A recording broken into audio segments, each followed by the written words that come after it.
Press वार्ता में बोले बालू सिंह वानिया। राष्ट्रीय गुजराती बलाई समाज के नाम से बनेगा संभागीय छात्रावास। राष्ट्रीय गुजराती बलाई समाज अध्यक्ष ने शनिवार को आयोजित प्रेस वार्ता में सर्वप्रथम सभी देशवासियों व क्षेत्रवासियों और समाजजनों को होली व रंग पंचमी महापर्व की बधाई दी।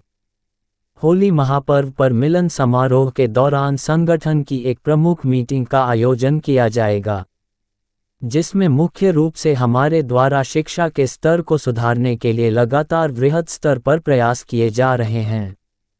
उज्जैन में कहीं ना कहीं हर वर्ग का छात्रावास स्थापित है, जिसके अंतर्गत हमारे संगठन द्वारा एक संभागीय स्तर का छात्रावास गुजराती बलाई समाजजनों के हित में स्थापना करना है, जिससे कि संभाग के समाजजनों के बच्चे यहां आकर रहते हुए अच्छी विद्या अध्ययन कर अपने परिवार, समाज, क्षेत्र, तहसील व जिले का नाम अपनी प्रतिभा के चलते रोशन कर सके। उज्जैन लोकसभा में हमारे समाज के 4 लाख से अधिक वोट हैं, किंतु ये दुख की बात है कि इतने वोटर होने के बावजूद भी हमारी गुजराती बलाई समाज से विधायक सांसद को चुनाव लड़ने हेतु पार्टियों द्वारा टिकट नहीं दी जाती। इसी प्रकार की बेरुखी पार्टियों द्वारा बनाई रखी जाती है तो आगामी चुनाव में हम निर्दलीय प्रत्याशियों को उतार कर समाज की ओर से दावेदारी पेश करते हुए विजयश्री प्राप्त करेंगे। इस विषय पर संगठन में बड़ी सर्जरी करते हुए रणनीति बनाई जा रही है। शासन प्रशासन को मीडिया पत्राचार के माध्यम से मेरा ये संदेश है कि आज जिस प्रकार हमारे देश में प्रांतों में जो फिजूल खर्ची एक राज्यसभा सदस्य, विधायक, लोकसभा सांसद पर की जा रही है, करोड़ों रुपया पानी की तरह बहाया जा रहा है, जो कि शर्मनाक बात है। किसान ही भारत के व्यापार व्यवसाय को आगे बढ़ाने में रीढ़ की हड्डी की भूमिका निभाता है। अमूमन देखा जाता है कि अन्नदाता किसान को उसकी फसल का उचित मूल्य मिलने में काफ़ी दिक्कतों का सामना करना पड़ता है। मेरा सरकार से निवेदन है कि अन्नदाता को अभी गेहूं की उपज का न्यूनतम 3,000 रुपये क्विंटल मूल्य देकर प्रोत्साहित करें। महिदपुर से अविनाश महाराज की खास खबर। देखिए, सबसे पहले सबको जय गुजराती, जय संविधान, जय भारत। समाज का साहस, समाज का विकास, ऐसा हमारा नारा है। तो जैसा हमारा नारा है उसी प्रकार में समस्त भारतवासियों को और मेरी महिदपुर की विधानसभा के जितने मेरे अनुजित भाई बहन, माता पिता है, उन सबको मैं मेरे परिवार की ओर से और मेरे संगठन की ओर से इस होली के इस पावन पर्व की बहुत सारी बधाइयां और शुभकामना देता हूँ। आगामी क्या विषय रहेंगे, क्या रूपरेखा है संगठन की?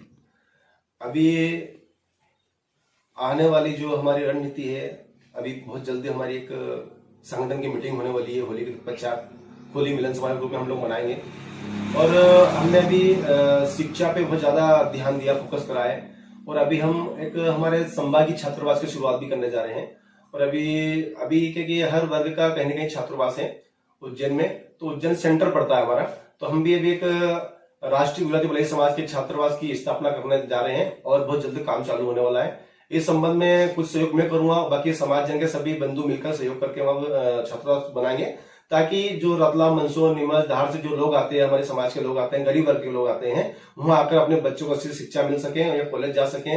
क्योंकि अब उज्जैन के हमारे जो सीएम साहब है, वो सीएम साहब ने इतनी बड़ी बड़ी सौगात दे दी है कि भैया यहाँ तक तो आपके बाहर के मतलब अदर स्टेट के लोग भी यहाँ आके पढ़ाई करना चाहते हैं, तो क्यों ना हमारा खुद का छात्रावास हो और हमारे समाज के हर वर्ग को अच्छी शिक्षा मिले। इसलिए हम अभी इस गतिविधि पर बात कर रहे हैं, काम कर रहे हैं और बहुत जल्दी इसका निर्माण चालू होने वाला है। ये तो छात्र हितों की बात हो गई है, समाज हित में और समाज जनों के लिए क्या संदेश रहेगा?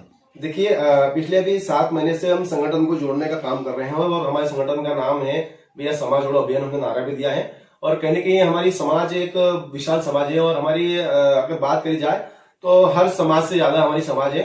और उज्जैन लोकसभा की बात करें तो उज्जैन लोकसभा में 4,65,000 वोट है हमारे सिर्फ गुजराती बलाई समाज के। लेकिन इतने वोट होने के बाद भी कहीं ना कहीं हमारे लिए हम बड़े वो अपने आप में दुखी हैं, बड़ी दुर्भाग्यपूर्ण की बात है। क्योंकि इतने वोटर होने के बाद भी, इतनी हमारी जनसंख्या होने के बाद भी ना तो हमारा विधायक है ना हमारा सांसद है, तो इस हिसाब से कैसे काम चलेगा? जब तक हमारा सांसद नहीं बनेगा, हमारा विधायक नहीं बनेगा, तो हमारी बात कौन रखेगा? आज हर समाज का, हर वर्ग का सांसद है, विधायक है और उनकी बात रखते हैं, चाहे पार्लियामेंट हो चाहे विधानसभा हो।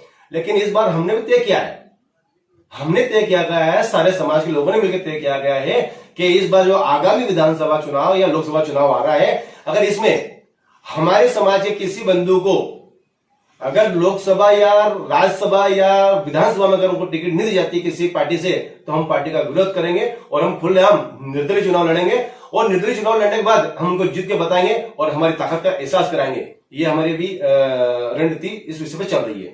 दिल्ली प्रवास पर अभी गए थे आप, क्या विषय था और क्या रूपरेखा रही वहां पर?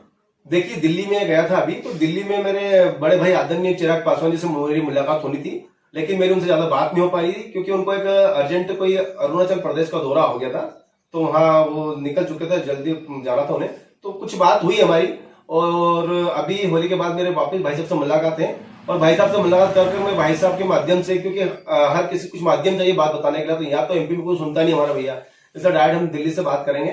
और भाई साहब के माध्यम से हम बताना चाहेंगे कि हमारी समाज विशाल समाज है और हम बहुत अच्छा ज्यादा वोटर हैं, और हमारी समाज अभी भी दबी हुई है। आजाद 75 वर्ष होने के बाद भी आज भी हम दबे हुए पिछले हुए हैं, तो कहीं ना कहीं पार्लियामेंट के माध्यम से, विधानसभा के माध्यम से हमें आगे बढ़ना काम करें और हमें आगे ले जाएं, ऐसी मेरी अपेक्षा रहेगी भाई साहब से। देखिए, शासन प्रशासन से कहने का तो बहुत कुछ है, और आप लोग यहाँ आए तो मैं आपके माध्यम से शासन तक ये संदेश पहुंचाना चाहता हूँ कि आज जिस प्रकार हमारे देश में, हमारे प्रांत में जो फिजूल खर्चा हो रहा है, एक एमएलए के ऊपर, एक राज्यसभा सदस्य के ऊपर, सांसद के ऊपर करोड़ों रुपए के बाहर है पानी की तरह। वो पैसा किसका है? वो हम जैसे, हमारे जैसे किसानों का पैसा है, गरीब लोगों का पैसा है। तो उनको कोई हक नहीं बनता है कि किसी नेता के ऊपर ऐसा फालतू का खर्चा, फिजूल खर्चा करे। उन्होंने फिजूल करवाई, जीएसटी लगा दिया, तो कहीं ना कहीं कुल मिला के मरा हम लोग का, गरीब व्यक्तियों का है। लेकिन सरकार को इस चीज पे, इस बात पे ध्यान देना चाहिए कि हमारे देश का अन्नदाता, हमारा देश का अन्नदाता जो हल चला के, कड़ी मेहनत करके, पसीना बहाकर, फसल उगाकर हमारे बच्चे का पेट भरते हैं, ऐसे किसानों की फसल का उन्हें उचित मूल्य मिल नहीं पाता। तो कहीं ना कहीं ये हमारे लिए शर्मनाक बात है, बड़ी शर्मसार बात है। इसलिए मैं शासन प्रशासन को कहना चाहता हूं कि जरा किसान की तरफ ध्यान दे और अपना ध्यान आकर्षित करे किसान की तरफ। और किसान की जो फसल, जो कड़ी मेहनत करके उगाते हैं, उन किसानों के, अभी फसल गेहूं की है, तो गेहूं का कम से कम 3000 रुपए प्रति क्विंटल के हिसाब से हर किसान को उसका भाव और उचित दाम मिलना चाहिए।